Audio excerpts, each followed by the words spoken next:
Welcome to the first of our May programmes for Learning Now television. In case you missed it, we've gone twice a month now, so double the fun.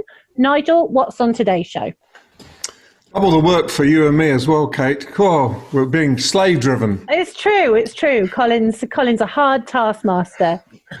Well, three things I'd like to draw everyone's attention to. The first is an interview with Christina Serio Tarkus. She's the Director of Learning at Deciem, the abnormal beauty company. And what Christine, I think, tells us is that it's not all about pumping courses. Sometimes L&D is actually the social manager and the community organizer for an organization. Secondly, Kelly Davis, she's Sales and Marketing Director for the Learning and Performance Institute, introduces their new online suite of courses called iLearn.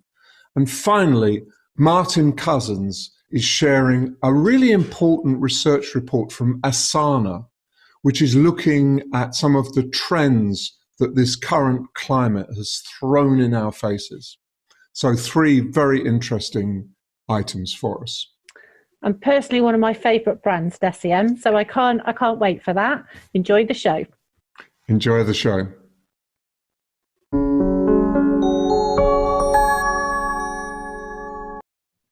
I'm absolutely thrilled today to be connected again with Christina Suryatakis. Christina is the Director of Learning and Development at Deciem, that some of you will know, and no doubt some of you will subscribe to, the products of the Abnormal Beauty Company. So Christina, tell us, where are you coming in from today? I'm coming to you from Toronto, Canada. And that's your home? Yes. And it's also the headquarters of Deciem. It's a Canadian company based in Toronto. Okay, so retail, going through tough times. How is Deciem coping? Just tell us about the company, and then we'll get on to how L&D is coping, or how L&D is actually helping the company thrive in these times. So how's Deciem doing? Deciem's a beautifully resilient company. I think historically we've been through so much, and we have a spirit. It's a learning organization spirit and a growth mindset spirit of we're going to look for the opportunities in any hardship that we face, and we're going to look for creative solutions. And I think that energy and that willingness to try different things is key to our resilience and our success during difficult times like this. So I can say we've been very blessed that some of the learning initiatives that we've put in place have really enabled and empowered our people, even more so than I could have hoped and expected. That's fantastic. So how are you helping the company? If I was the CEO, I'm sitting there thinking, we're paying this young Christina all this money. What is she doing for us? So how would you answer that? What are you doing for Deciem to help them through these really extraordinary times that we're living through? Well, our approach immediately was, I think, like a trifecta approach. The first thing was comms as learning, and making sure that we're connecting with our leadership team to get our people real-time communication, and in a very human way.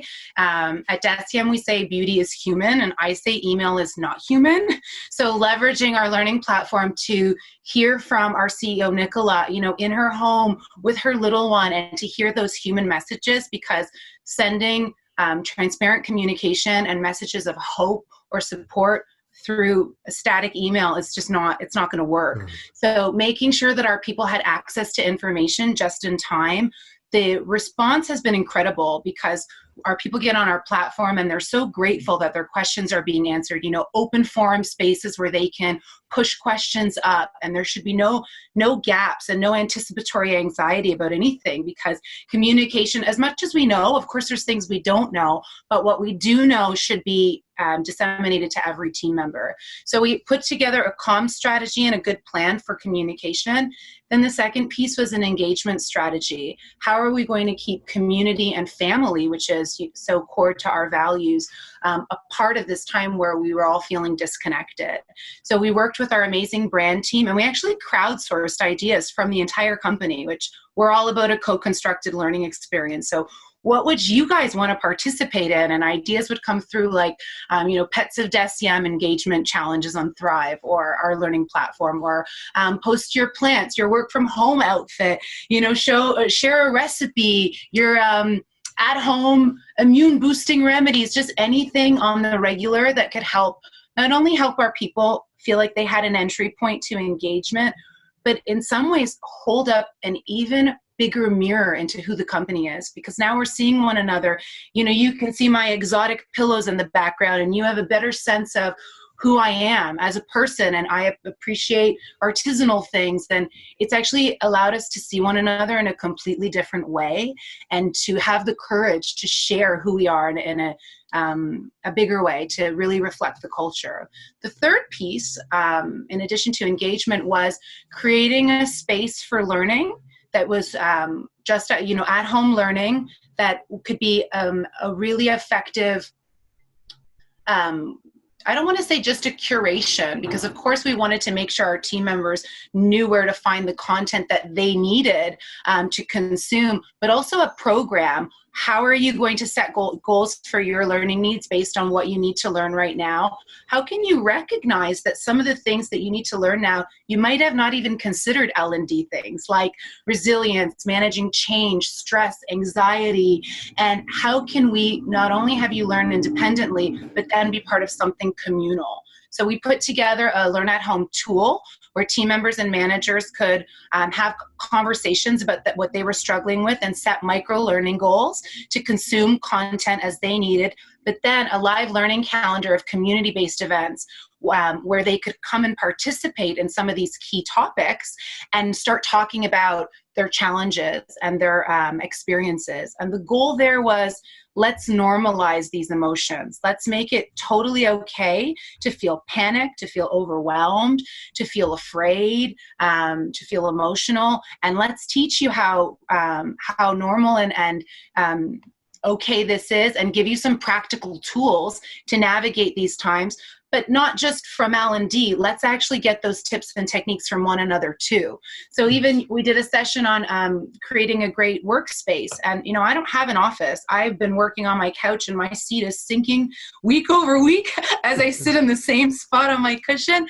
But we just crowdsource. What are you guys doing to jazz up your workspace? And, people are trading great ideas, and we're all part of this learning journey together. It's not just L&D telling you what's going to work and what isn't going to work. It's L&D just facilitating conversations and themes that we know our people need to talk about. Do you think it's true, Christina, that what you're actually doing is taking a whole bunch of individuals who are isolated, lost connection with their organization and their colleagues, and you're building a community out of those individuals, so they still feel part of the DECIEM family. They don't feel, here I am on my own, lost and lonely, no one cares. So above all, you're showing that you care and that you can network and link people together again.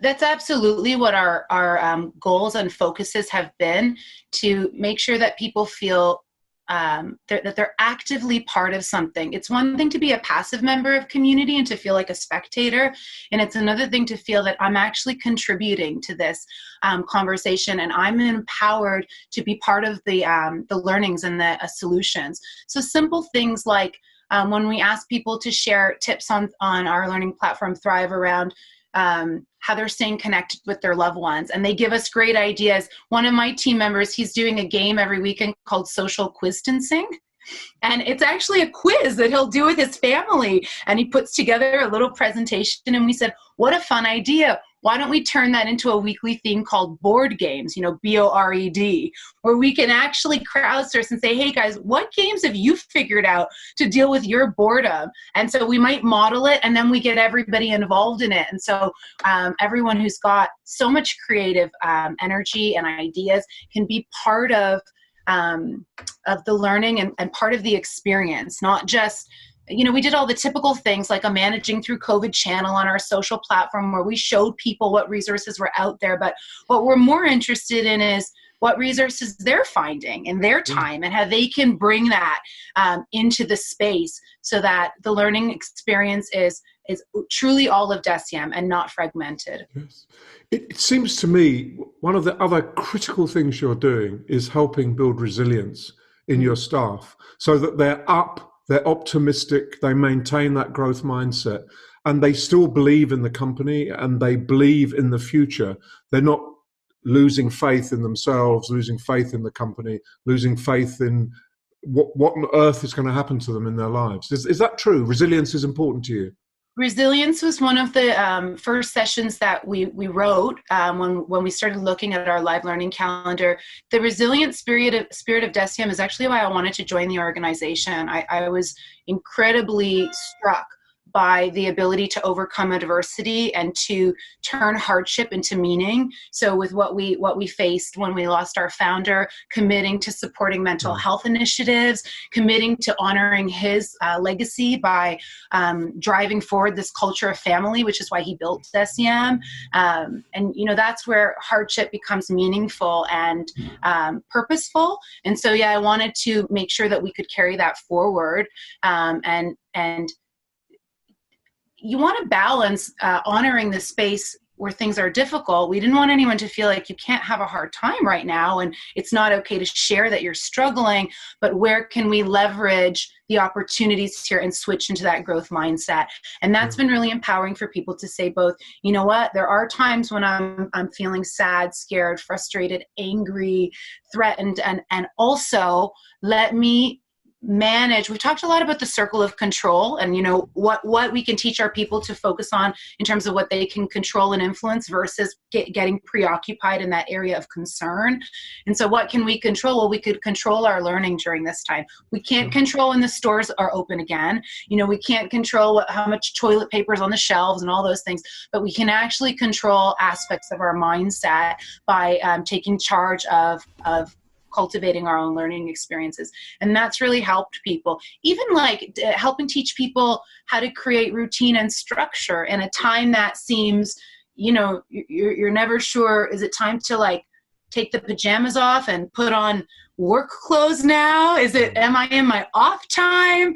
And just having conversations around those things so people could feel that there's some semblance of structure in their lives. So definitely about resilience, about helping our team members find productivity and balance, and just a safe space to communicate openly. Christina, I think those are fabulous tips, and I hope you inspire others when they watch this interview and that they're encouraged to do the kinds of things you're doing and focus, number one, on maintaining that engagement, engaging with in order to maintain engagement and keeping people not only focusing on their own learning needs and development needs, but also focusing on being ready for work or ready for full-time work when it all kicks off again, and it will. I think it's a very positive message. So Christina, Serio Tarkus, Director of Learning and Development at DECIEM, all the way from Toronto, Canada. It's such a pleasure to talk with you today. You too, and thanks for saying my last name correctly. It doesn't always happen. I have to rehearse. Our learning experiences unlock potential, transform the performance of people and organisations, and help millions around the world build happy and successful careers. We change lives with evidence-based learning that works, sparking real change for real impact.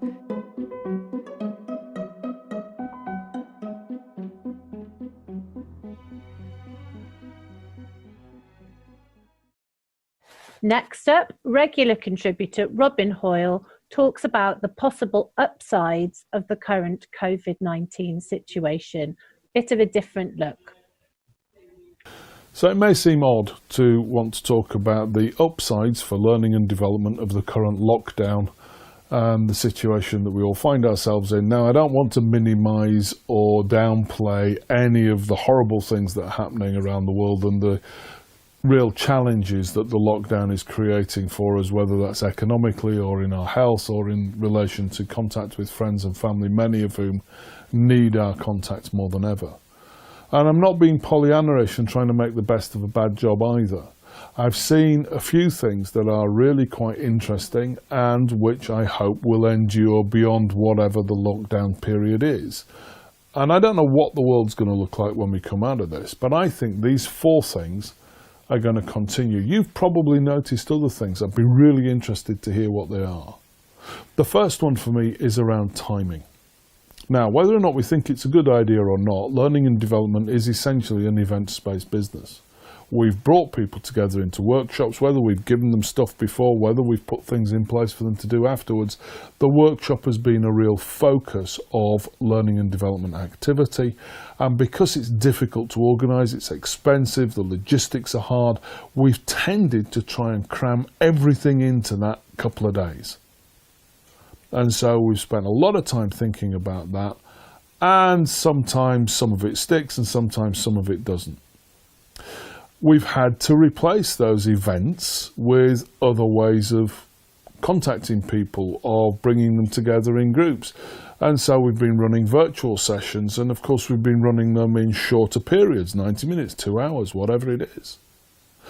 And as a result of which we've seen some other benefits which remind me of Andrew Jacobs' 3 justs. And you've probably heard him say, just in time, just enough, just for me. And I think that's a cracking mantra to have when we're thinking about learning design.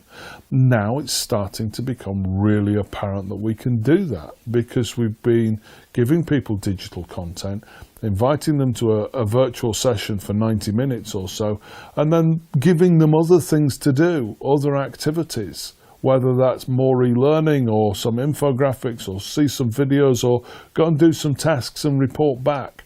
And then giving them another virtual session. So that breaking the tyranny of having to get everything done in a couple of days because that's the only time we've got access to people has had some real benefit. And the second thing is associated with that because it's around the way in which that digital content is seen. Now, digital content has often been seen as a bit of the poor relation, particularly e-learning. And one of the reasons for that, let's be absolutely honest, is because the learning tech industry have constantly promoted it as a cheaper way of doing the same stuff. And so we've got to be really clear about the benefits of using digital content and that it does go beyond a book with a next button. That we can create some really engaging, interesting, exciting ways of interacting with people online. But it's not just giving somebody your PowerPoint slides and going, here you are, turn that into some e-learning for me. There's a real skill involved in creating proper digital content for learning purposes.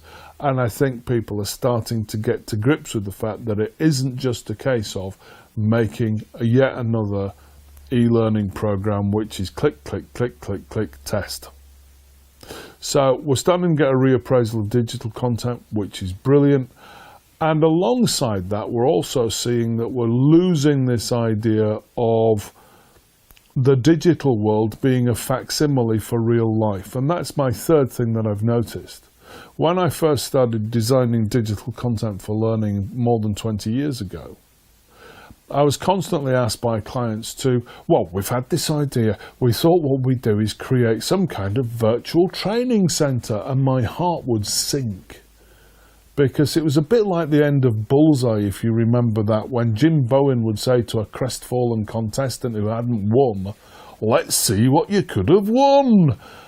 We were constantly reminding people that they weren't going to a real training centre, that they weren't getting time away from work to think about these things, or that they weren't getting a couple of nights away from their kids to go and stay in a lovely country mansion somewhere.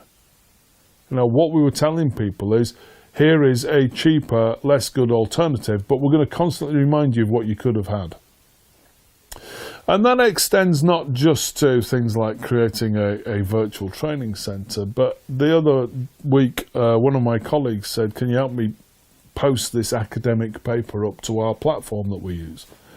And so I helped them do that, and it was brilliant content. I can't tell you how good it was, but It was 11 point Times New Roman in 2 columns. It had been designed for print.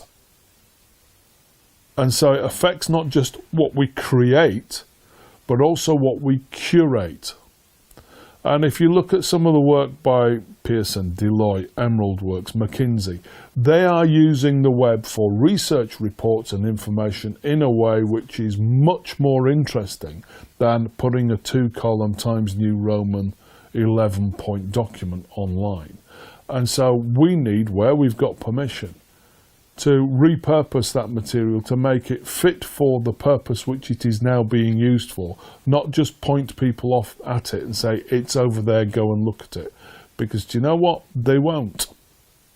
So I've seen that happening, and it's working really, really well. And I think that whole idea of the digital world not representing and replicating real life in that sense also extends then into the 4th area that I've noticed, which is increased collaboration and appropriate collaboration which uses digital tools. Now, I've been using collaborative mechanisms within my learning design for a number of years now, and I have to say it's been an uphill struggle. With some organisations, getting them to understand what I mean, getting them to think about what is the learning culture within their teams that they would need if they're going to make this work, was really quite tricky. Well, now everybody's had to use these platforms to collaborate. So whether they're using Slack or Teams or various other mechanisms that are out there, for the first time they've been forced to do it. And as a result of being forced to do it, they've actually gone, hey, do you know what? This is okay. This is quite good. In fact, I'm getting more information than I used to get from having to arrange meetings and turn up somewhere. I'm getting better and wider access to people than just the people who work in my office or just the people who share my brew station. And suddenly that collaborative process is wider, slicker, more effective, and there is an automatic record of it. So we're not just replicating the world that they find, but we're really using collaboration differently. And of course, that means that when we're knocking on that door to talk about collaboration within learning in the future, that door is already open to us.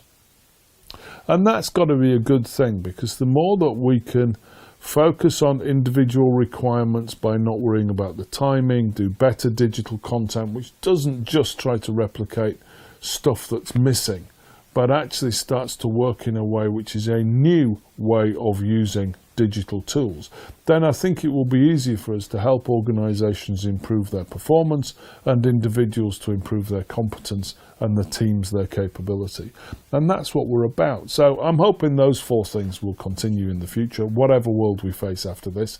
And if you've seen other things that you hope will continue, let me know what they are. DPG's online courses are designed to fit around your life, so you can study anytime, anywhere.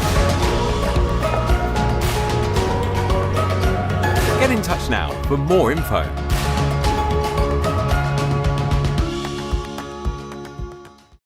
Well, we're back to our normal research slot with the inimitable Martin Cousins. Slightly different circumstances, as we're used to sitting next to each other in a studio, but we're sitting next to each other, kind of. 2 cameras side by side. And Martin has chosen another interesting, hot off the press research report for us to talk about. Martin, what have you chosen for us today? Hi, Nigel. Hi, everyone. I'm going to refer to my notes, so excuse me if I do look down occasionally. Today, we're looking at a report by Asana, and it's called Anatomy of Work Remote Teams, and it's a global study of 5,000 employees. And I was just going to look at the findings of the 1,000 employees in the UK. And what makes this good is it's about now. It's about what is the employee experience of remote working. I've had a look at this report, and there are some very interesting and quite surprising conclusions to my naive and less experienced eyes than yours. So what struck you? What made you choose it for us? Well, I think now is the opportunity for employers and organisations to understand what is going on in terms of remote working. For the only time in living history, everyone is working out of the office, or pretty much everyone. So that means that they are getting on with work in the way that they can and the way that they know best currently. And it is not the way that is sanctioned by the employer who in the office. So there's no one watching you really, unless you're one of those few big organizations who are snooping on people, but hopefully you're not. So basically it's an opportunity to understand how people are working, and this data gives us a sense of that. So for example, only 41% of employees are working the same hours since they started remote working. So they're working differently, different amount of time spent working. 9 to 5, I don't think so. That's not happening anymore, not according to this report. 57% say they're taking more breaks, and 36% are having fewer meetings. Now that's interesting, more breaks, but even more interesting is the meeting. 36% are having less meetings. So what does that mean? What does that mean for your organization? And also 30% say they are starting their working day earlier, 27% are working later in the evening, and 24% are working while juggling other priorities such as childcare. Now, the thing about this... Can I just interrupt there just very quickly? The staggering figure from the UK is that 85% of workers in the UK, the highest anywhere in the world from their survey, are juggling school-age children, balancing childcare and full-time work. Yeah. So they're right immediately. You've got an issue, and you're in the middle of that as well. You're part of the 85%, Martin. Yes. Now, I didn't go down that rabbit hole because it's a whole topic in itself, really. That number of people is big. And also there are lots of challenges in there. But coming back to the other data points I was mentioning, the thing there is, what does that mean for the learning team? Knowing that people are working different hours, working less hours, working with more breaks.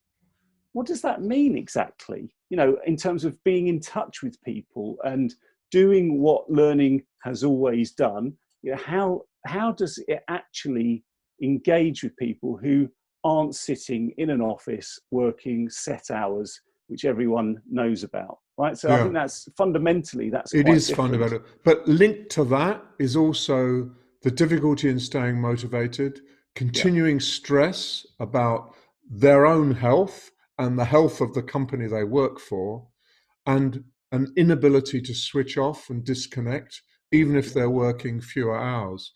And that's really scary, I think, that you've got people juggling healthcare, childcare, educating their children while trying to work, plus being worried sick about whether they still have a job the next week, and worried sick about what would happen if they got sick in that family environment. So a lot of stress, a lot of pressure.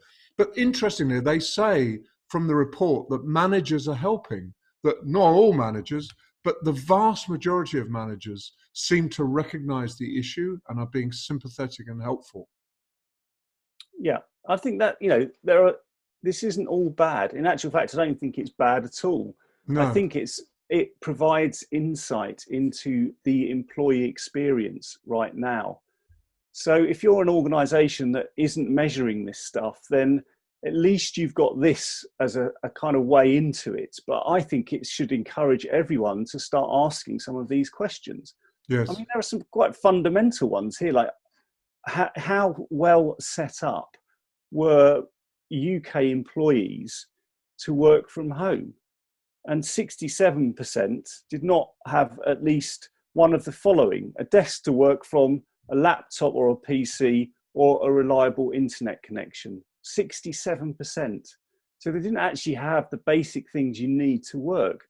No, and if you think... And one in five are working from home for the first time in their lives. Yeah. Which is extraordinary. So, yeah, and I think, and the other thing is that people are working on sofas on their bed. You know, so it's not ideal. Might be a make-do situation, but clearly, if this is going to be something that we're going to be doing a lot more of into the future, then that whole setup at home and what that looks like is going to be really important. So I just thought this was an interesting hot topic to be looking at right now, and I think it should provoke organisations into understanding this kind of situation a lot more deeply, and then what does that mean for learning and development, I think would be the next question. Big questions, big issues, lots of data that gives us a little snapshot on the world, and I think well worth everyone reading it. It's not a long report. It's easy to find and easy to digest, and we'll put a crawl on the screen that will point you towards it, and it's free, of course. So Martin, thanks for drawing that to our attention, and always good to talk. Thank you. Thank you.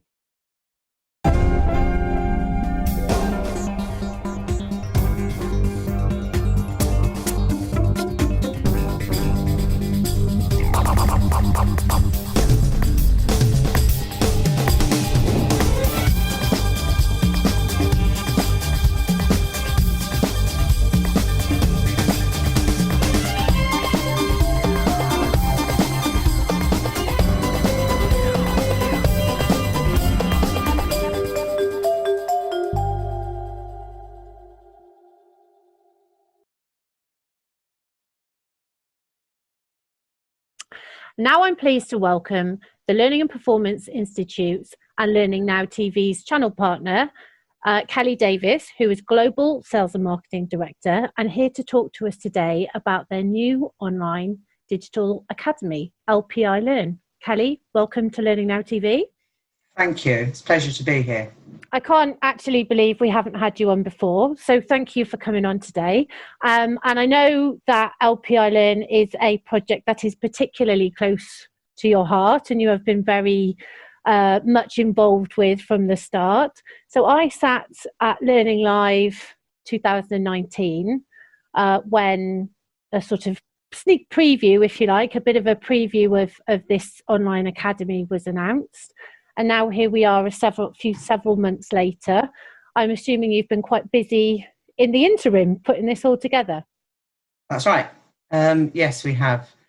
The LPI has realised for some time now that the workforce is more digitally empowered, and the L&D function needs to evolve to be able to have the relevant and appropriate skills to support that workforce. We took the decision to create an environment that had a repository of resources from multiple areas and multiple partners that enabled a student or an individual to undertake learning at the point of need. And it's all, am I right in thinking that the different areas are aligned with the capability map, the LPI capability map?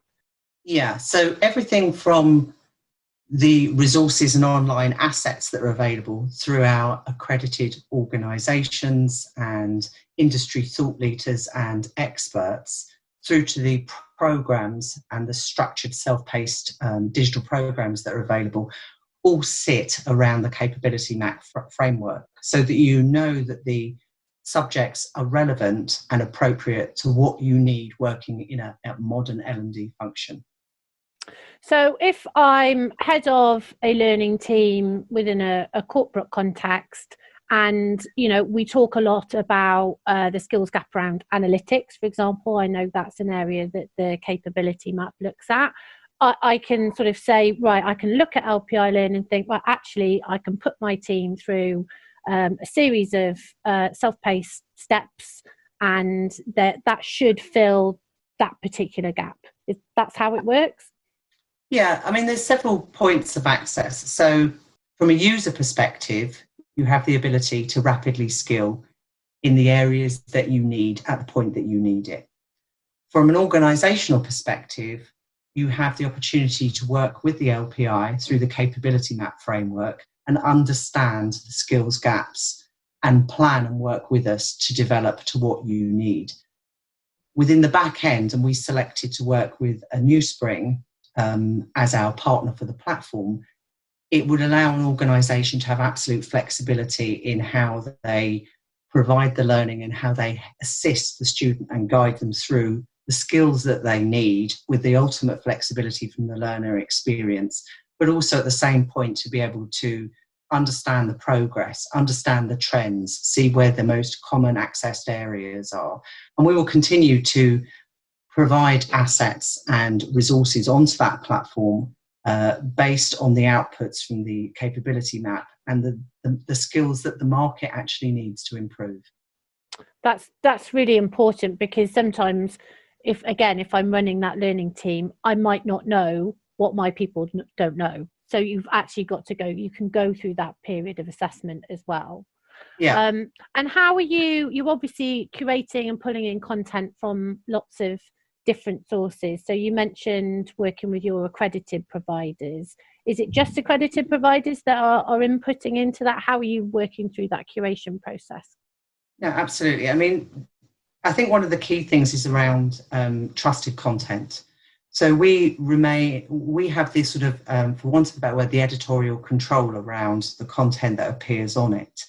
So from a learner and getting value from it, it has to sit under the framework of the capability map as it is today and what the future will bring. So if you look in the environment, there's futures for things like, AI and cybersecurity, that whilst they aren't part of the framework now, they may be in the future. We're also trying to populate it with easy to consume assets. So articles, research, white paper, videos that come from organisations that are accredited by us, like sort of Filtered, DPG, Docebo, those types of organisations that provide services that improve the L&D industry, but they also have a lot of valuable content that can help the learner at the point of need. In addition, we work with industry leaders, so we have information on there from people like Kevin Yates at Facebook, Laurie Niles-Hoffman, Martin Cousins, Bianca Bauman, Don Taylor, Ed Monk, those sort of types of people that have vision and thought leadership that's valuable, but it's enabling this content to be in an easy to consume place and searchable at the point of need. And obviously within a framework as well. And that's the Absolutely. thing, isn't it? I think, we all can sit there and say that we want to improve our knowledge in a certain area, but, where do you even start? Like trying to pick your way through Google, and it's all very well saying you've got YouTube, but it can be like finding a needle in a haystack, can't it? So Absolutely. With the current situation around, you've obviously launched this at a time of huge digital disruption and people desperately trying to enable their teams to work more virtually and more digitally. Has the coronavirus situation impacted any of your areas of focus or any of the priorities around the Academy? Yeah, I mean, I think it's important to say that this has accelerated the need for accelerated change anyway. But through that acceleration, we've now been able to bring out two core skills in terms of digital asset development and video production, structured programs that give people the real skills that they actually need at the moment in this current situation, and access to that repository of information for things that they need, like how to prepare for virtual classroom, how to best build learning in a remote workplace, how do they manage remote workers. All of this information we believe is current and relevant for the situation as it is. We're trying to also support those frontline workers and specifically the NHS workers. So if you're an NHS worker, you're able to access this free of charge and have access to that repository and that information. That's brilliant. And if people are interested in just finding out a bit more or just having a demo or whatever, where do they go and how do they go about that?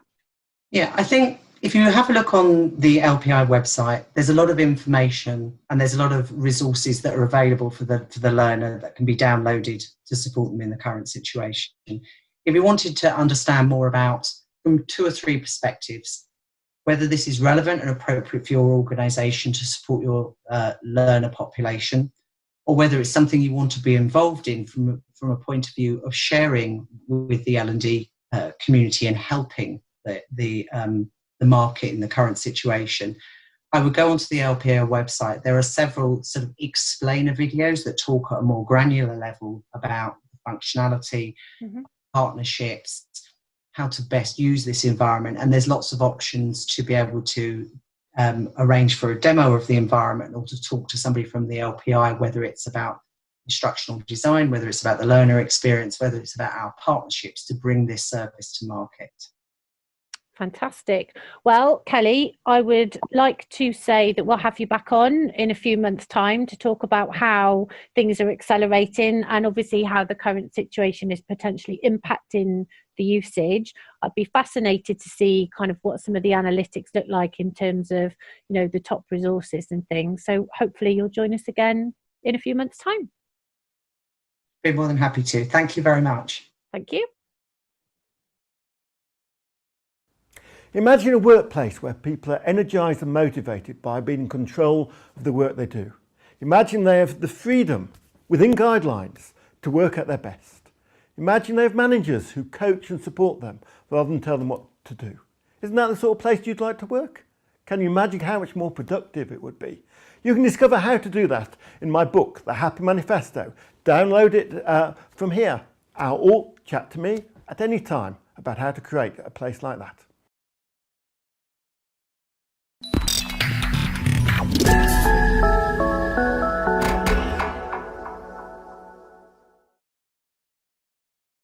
In the L&D world, we all know our biggest challenge is knowledge fade and demonstrating ROI from our training interventions. At Elephants Don't Forget, we use artificial intelligence to guarantee that what you train your employees, they learn and retain.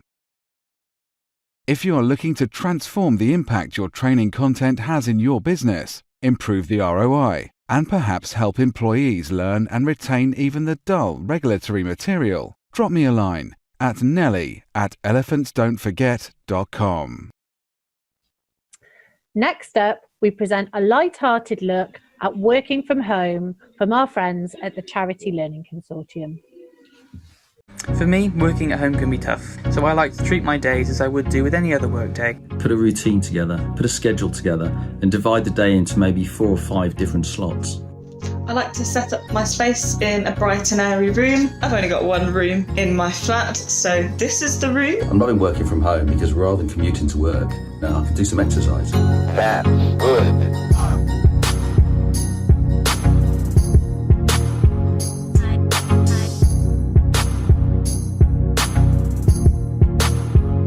Don't forget to take regular breaks, have a coffee, and maybe speak to some of your work colleagues. But not too many breaks. Use Zoom or GoToMeeting or something like that and have a video conversation with somebody. Rest your mind. Play some ping pong. Sometimes you can teach new skills to your kids. So I'm going to let Charlie cut my hair. It's a great chance to learn a new skill. Remember to stay clean. Try not to be distracted by normal household distractions. The trouble working from home is when you've got a tree surgeon who's also working from home, living next door.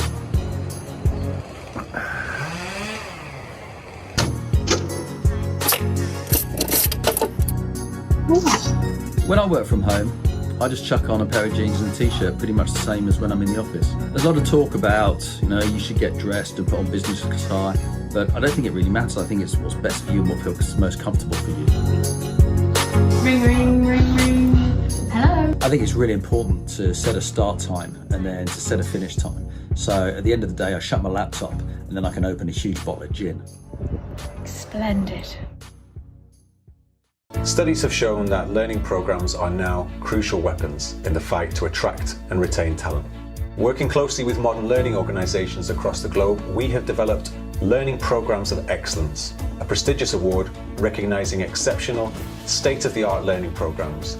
If you're a learning department or function, LPE will help you attract new talent. You'll boost your appeal as an employer by showcasing the caliber of your learning programs and development opportunities within your organization. If you're a provider of learning, LPE gives you an absolute guarantee that your learning programs are capable of creating a lasting positive effect on performance and business outcomes. Get in touch with the Learning and Performance Institute now and begin your Learning Program of Excellence journey. And now Rob Clark from Learning News is interviewing Peter Lebra. Peter is giving some timely advice for our L&D vendors. Peter Lebra has advised businesses on marketing and communications for many years, including for many learning sector businesses. Peter, welcome to Learning News and thank you for taking the time to talk to us. Hi Rob, it's a pleasure. We're seeing a lot of price reductions, Peter, free courses and offers as an initial response from learning providers. What's been your advice and what is your advice for marketing and communications at the moment? What I'm trying to get people to think about, and I've been talking to my customers about, is to think about what we're going through as having three very definite stages. During this first phase, the world is frantically trying to sell. The problem is everybody's selling and nobody's buying. The harder you hit people, the more likely you are to have them push back against you, and it creates a longer term problem for the business. As quickly as possible, get out of survival mode and work out what your normalization is for the lockdown, and get the business trading in a different way and marketing in a different way. And during that period, it's essential to prepare for the third stage. Can't wait for it to arrive.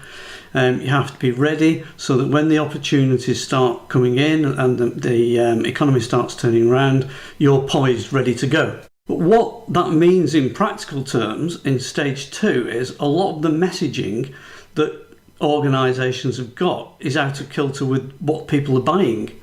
So, for instance, the emergency message from learning providers will have been around maybe cut price courses or getting things done or how well they're turning things around. In the second stage, this has become business as usual. The message doesn't really want to be about a moment of instant change. These have become core messages. So actually the whole message of the organisation may well need to change. How can we sort of plan for that now? I mean, we're in stage one, I think, still at the moment, where many people may feel that they're in the emergency stage of reacting. It's okay to spend some time helping others and just step back a bit from sales and marketing, just while you can work out what needs to be done. What I would definitely not do is anything that leverages the situation.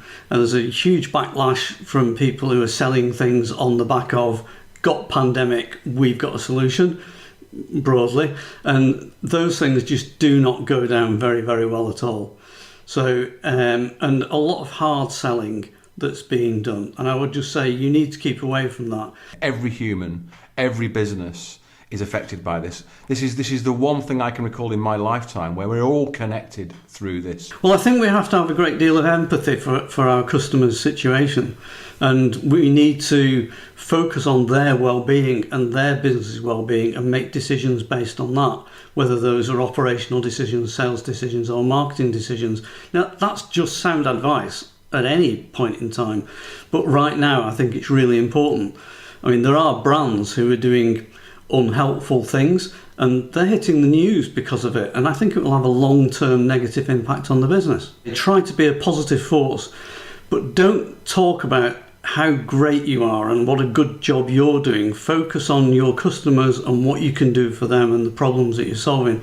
Again, that's just good publicity advice most of the time. I would also say you don't want to be too upbeat because it's going to come across as being tone deaf. So there's a balance to be struck. And also try and get back to your normal brand voice. It's understandable that in times like this that you would go off brand while you sort things out, but it's also important that you go back to it. Try and provide the truth.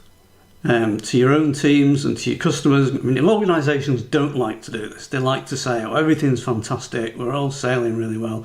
But actually, we're all in quite a mess one way or another. And it's okay. We can tell people that. You know, we can have those conversations. Being transparent is good. And it's equally good with your employees. You know, consider out the message to your employees. Thank you very much for taking the time to join Learning News today.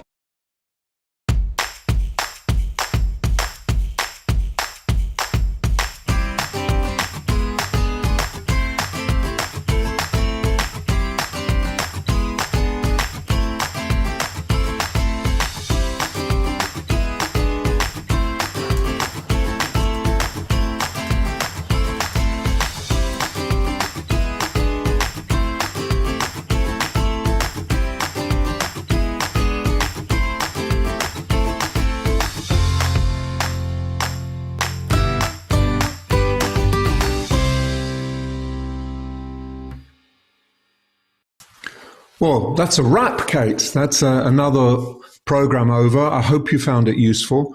And we've been searching around intently for online conferences that might be of interest. Kate, did you find any? There are some, yes. I'm pleased to say the conference circuit is still alive and kicking in the virtual world. So our friends at the CIPD have moved their Festival of Work entirely online on the 10th and 12th of June. And our friends Will Tolheimer, Matthew Richter and Ashley Sinclair are creating an ambitious L&D conference over a period of 6 weeks, including synchronous and asynchronous sessions, online networking, the lot. The details are on screen now. Yeah, I think that second conference looks really innovative and interesting. And as usual, Will's real focus on attention to detail will deliver something very special. I'm going to be hanging around that conference as well, Kate, so I'll see you there at some point. Yes, I'm speaking, so yeah, looking forward to it. Excellent news. Yes, I've seen your face right there on the screen in the big promotion. In fact, people are saying that most of the reason why people are signing up is because they can see your face on the screen. Hey, so if you've got questions and queries, please send them for our L&D panel. Just email them to Colin Steed, or to LNTV. The email address will be on the screen now. And our next coming together will be on the 28th of May. So that will be our second May edition. And we will definitely see you there. Bye. Bye-bye.